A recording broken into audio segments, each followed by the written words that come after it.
Good morning, students. Today we will study class 10th civics chapter 1 power sharing. In first part we have learned about the ethnic composition of Belgium and Sri Lanka.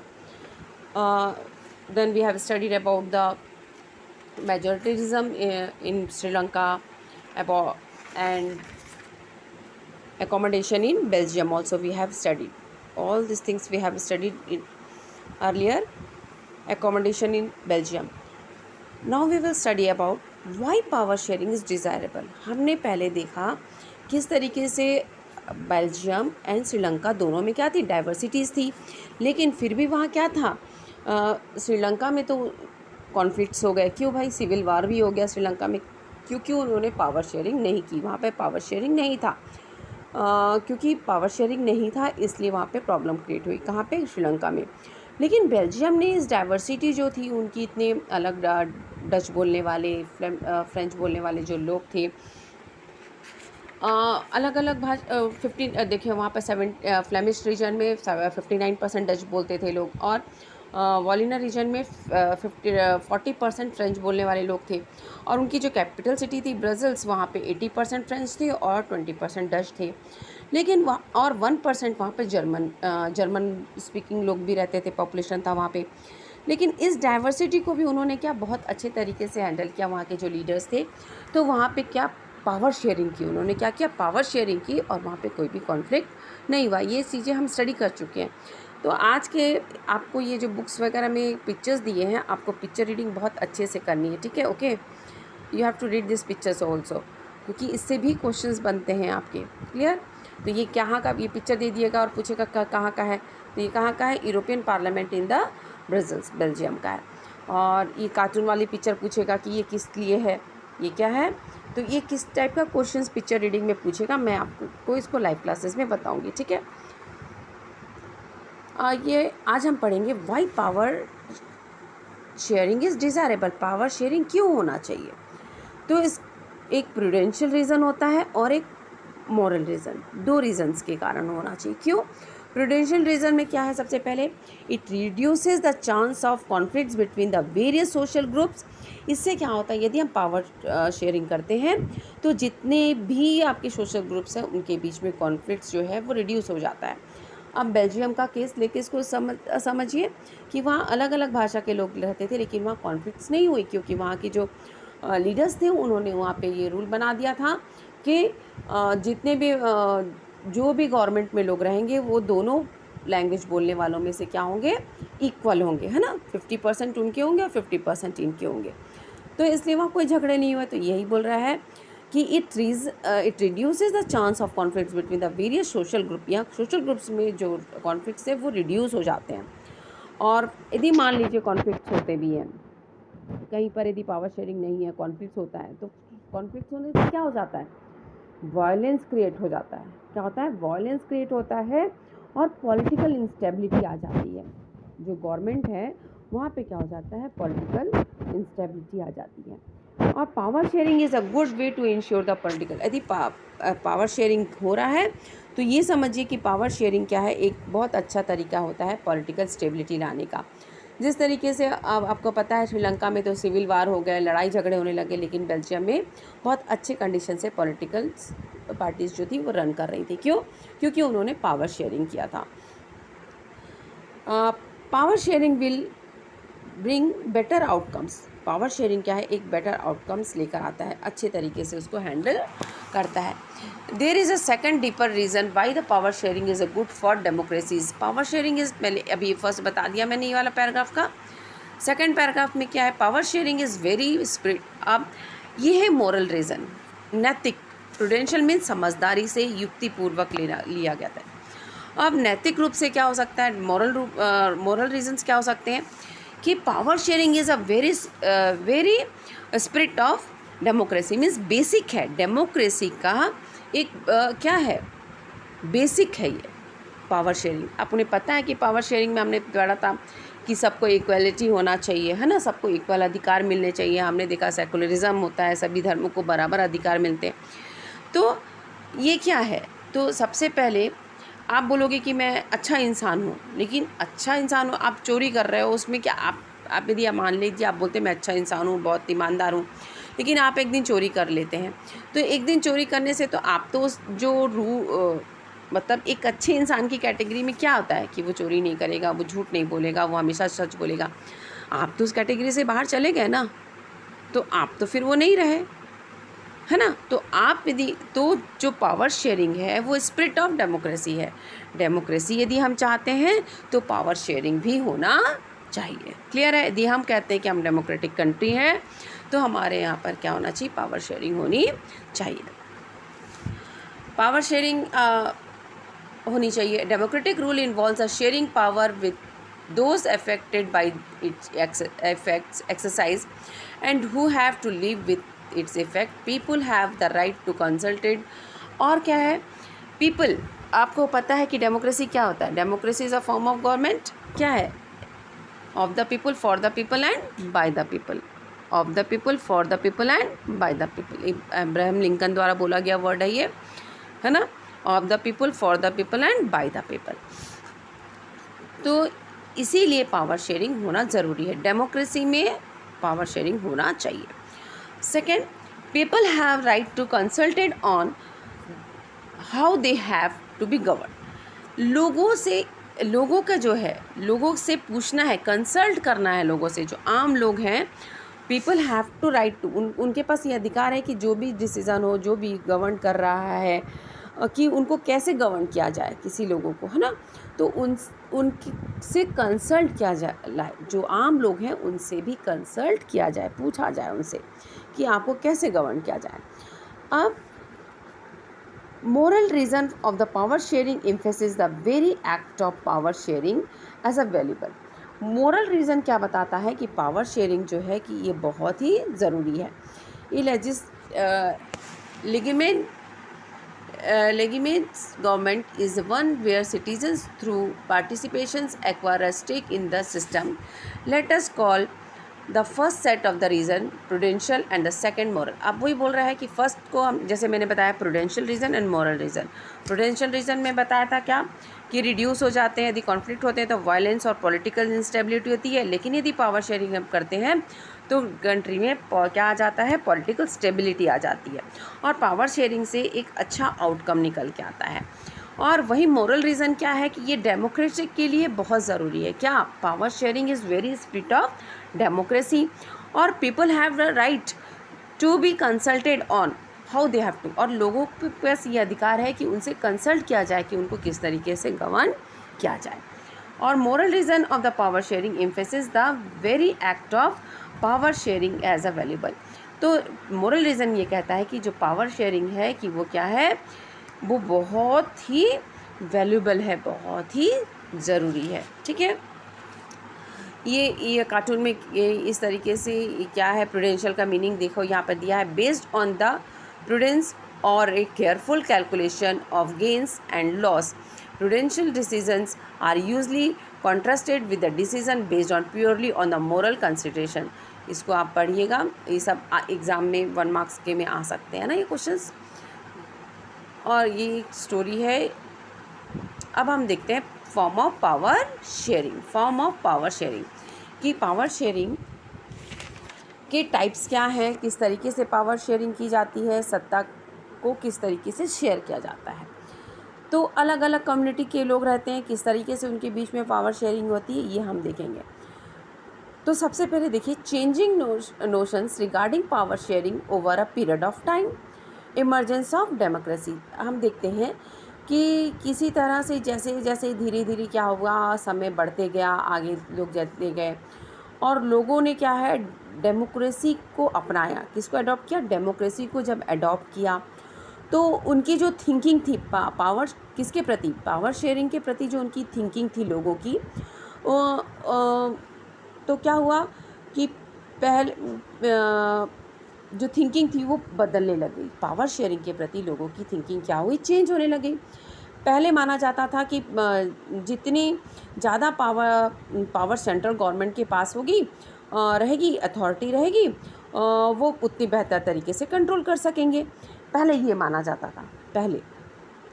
लेकिन जब लोगों को फिर over a period of time जब लोगों ने democracy बढ़ती चली गई, सभी कंट्रीज़ जो हैं डेमोक्रेसी को अपनाने लगे, तो उनको समझ में आया कि पावर शेयरिंग, लेकिन पावर शेयरिंग नहीं करेंगे तो उससे क्या होगा, डाइवर्सिटी को वो एकोमोडेट नहीं कर पाएंगे। ये लोग समझने लगे, है ना।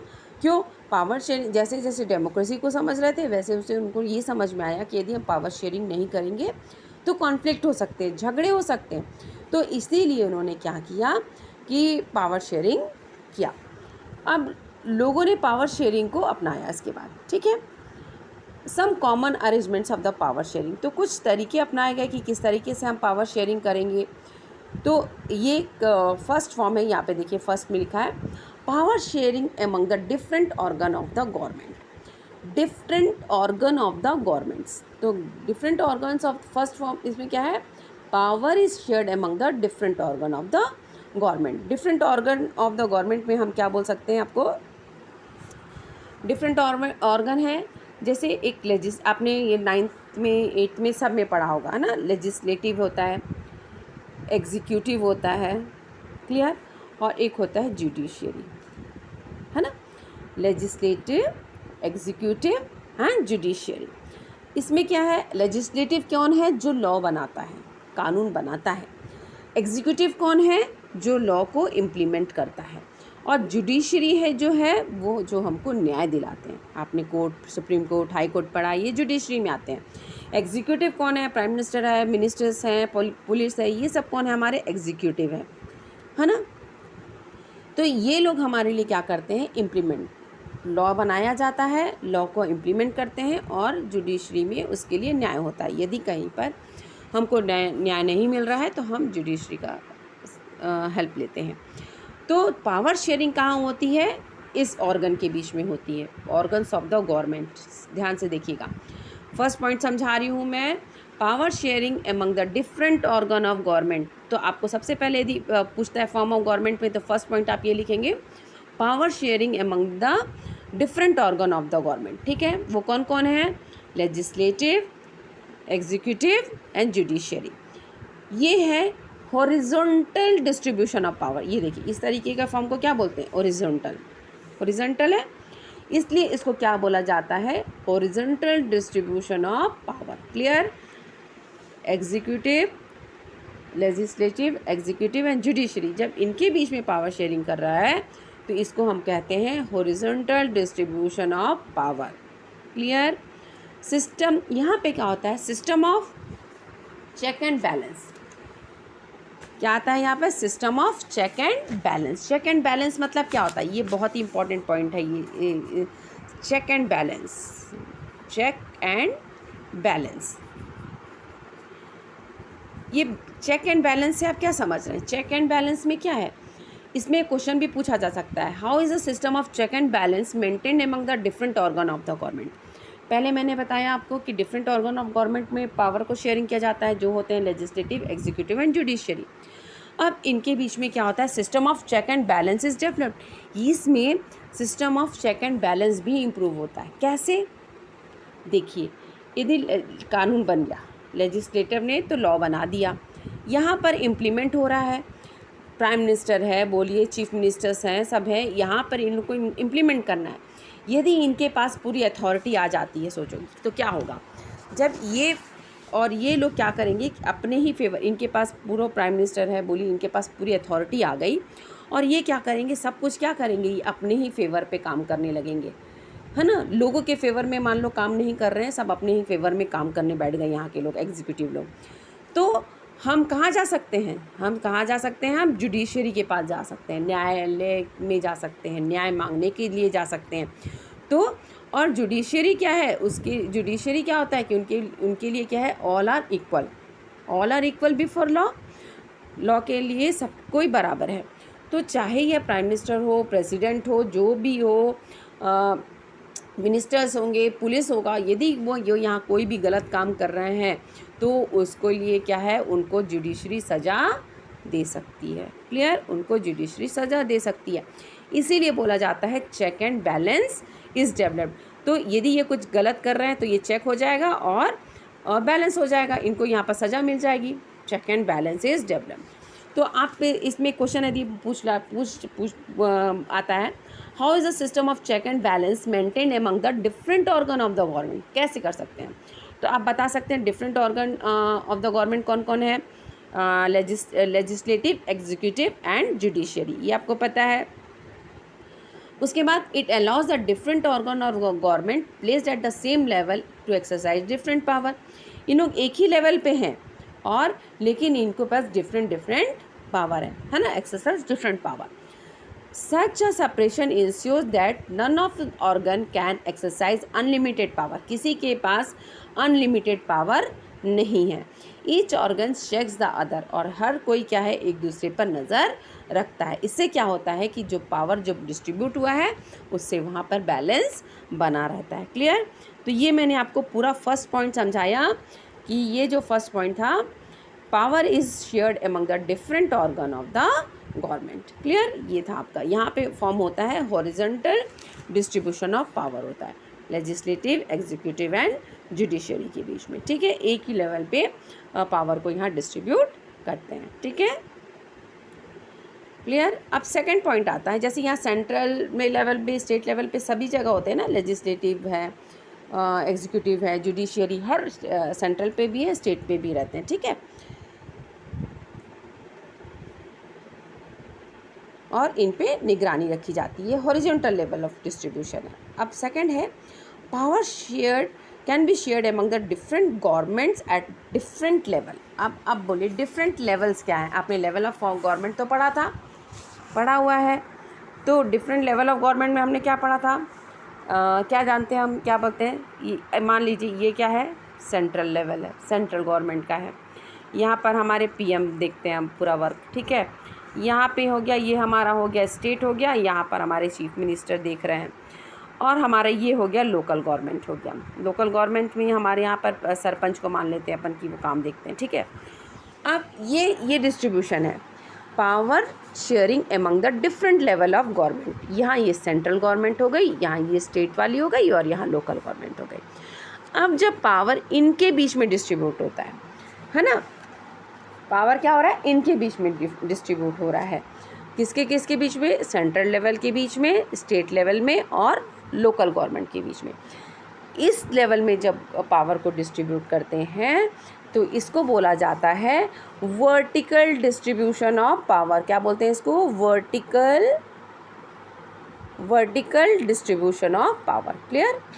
अब पहले हमने पढ़ा था जब डिफरेंट ऑर्गन ऑफ गवर्नमेंट में वर्क डिस्ट्रीब्यूट होता है तो वहाँ पर हॉरिजॉन्टल डिस्ट्रीब्यूशन आता है।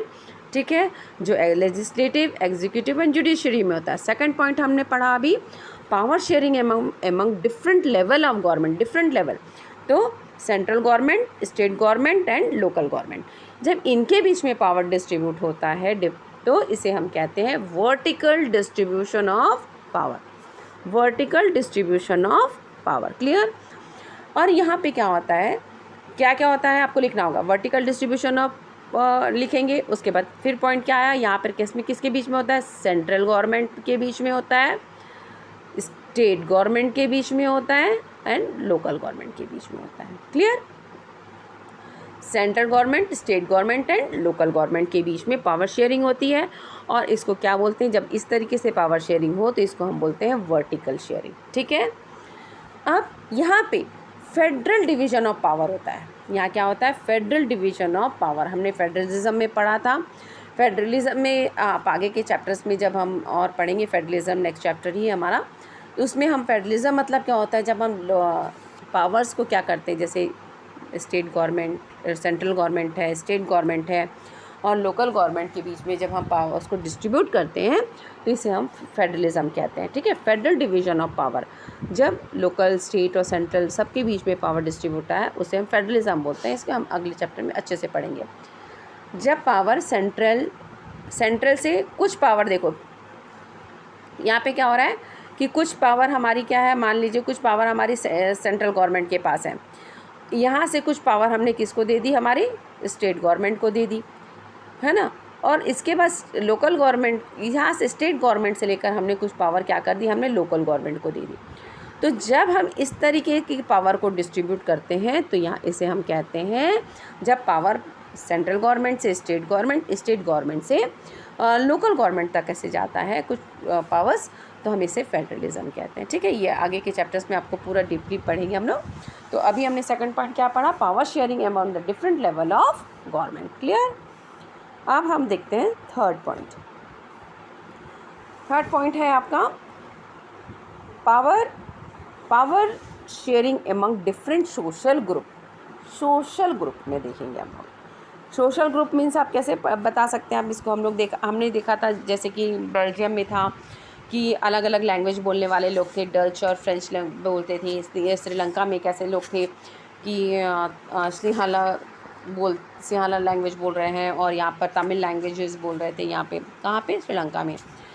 तो अब क्या हो रहा है, पावर शेयरिंग एवं डिफरेंट सोशल ग्रुप, जो सोशल ग्रुप बने हुए हैं, अलग अलग लैंग्वेज बोलने वाले लोग हैं, तो इनके बीच में क्या था, पावर शेयरिंग। आपने पावर शेयरिंग में हमने ये चीज़ पहले भी पढ़ी थी। कहाँ पे ये चीज़ हमने देखा था कि ये हमने इसमें पढ़ा था आपने कि किस तरीके से उन्होंने क्या किया था। बेल्जियम ने, जब एकोमोडेशन इन बेल्जियम हमने पढ़ा था, उसमें आपको याद होगा कि उन्होंने एक थर्ड पार्टी बनाई थी। क्या पार्टी बनाई थी, कम्युनिटी पार्टी बनाई थी, है ना। कम्युनिटी गवर्नमेंट बनाया था उन्होंने, याद आया होगा आपको अभी। कम्युनिटी गवर्नमेंट बनाई उन्होंने ताकि जो भी सेंसिटिव इश्यूज़ हैं, सेंसिटिव इश्यूज़ इन रिलेशन मतलब क्या है था, जैसे कल्चरल, आपका एजुकेशनल और लैंग्वेज से रिलेटेड कोई इश्यूज़ होते थे, तो उसको कौन डील करता था, अलग अलग कम्युनिटी के लोग ही। कम्युनिटी गवर्नमेंट जो बनी थी वो लोग डील करते थे। जैसे फ्रेंच कम्युनिटी बन गई, डच की कम्युनिटी बन गई, है ना, जर्मन कम्युनिटी बना दिए, और सिंहाला कम्युनिटी हो गई वहाँ पे मान लीजिए तमिल कम्युनिटी हो गई। तो अलग अलग कम्युनिटी की क्या इन्होंने तो फ्रेंच जो बेल्जियम में तो इन्होंने बनाया था, कम्युनिटी गवर्नमेंट बना दी थी कि जर्मन और डच और फ्रेंच कम्युनिटी के अलग अलग गवर्नमेंट बना दी थी, ताकि जो ये लोग जो सेंसिटिव इश्यूज़ थे हमारे, तो एजुकेशन से रिलेटेड, कल्चरल से रिलेटेड और एजुकेशन लैंग्वेज से रिलेटेड जो भी इश्यूज़ थे, वो क्या थे, कम्युनिटी गवर्नमेंट जो थी वो उसको देखती थी। क्लियर, ये हमने पढ़ा था एकोमोडेशन इन बेल्जियम में। तो किस तरीके से कम्युनिटी गवर्नमेंट बनाई और उसको पावर को शेयर, तो इसमें भी पावर शेयरिंग क्या होता, among different social group, sharing power between various जो रिलीजियस हैं, लिंग्विस्टिक ग्रुप हैं, अलग अलग लैंग्वेज बोलने वाले जो लोग थे, तो इनके बीच में पावर को शेयरिंग किया गया। अब पावर शेयरिंग किया गया तो यहाँ पर एक और चीज़ आई थी, यहाँ पे क्या था, रिजर्व कॉन्स्टिट्यूएंसी। ये आपने आई थिंक क्लास 9th में भी बहुत अच्छे से पढ़ा है, reserve constituency in state assemblies and parliament. तो क्या हुआ, रिजर्व कॉन्स्टिट्यूएंसी आपने पढ़ा था, क्या था reserve constituency in assemblies and parliament. कैसे कि कंट्री में जैसे कि सोशल ग्रुप है ना, कोई सोशल ग्रुप है, जैसे SCs हैं, STs हैं, OBC है, ये क्या थे, इन पे पहले क्या होता था आपको पता है, स्टार्टिंग में इनको बहुत, ये ग्रुप क्या थे, पीछे थे, जो ब्राह्मण्स वगैरह थे, क्षत्रिय थे, ये आगे आ रहे थे और ये इन ग्रुप्स को पीछे छोड़ते जा रहे थे। तो इनको क्या हुआ, इनको आगे बढ़ाने के लिए इनको क्या किया गया है, पार्लियामेंट बोलिए, असेंबलीज बोलिए, इनके लिए रिजर्वेशन लगाया गया कि जो सोसाइटी पीछे रह जाते हैं उनको आगे लाने के लिए क्या करती है गवर्नमेंट, उनको क्या करती है, रिजर्वेशन देती है। क्या देती है, रिजर्वेशन देती है। क्या देती है, रिजर्वेशन देती है। तो रिजर्वेशन जब मिलता है तो क्या है, वो आगे आते हैं, है ना। जैसे आप देखिए नौकरी में भी जाते हैं तो ST और SC वालों को क्या है, रिजर्वेशन कोटा रहता है ना उनके लिए, कि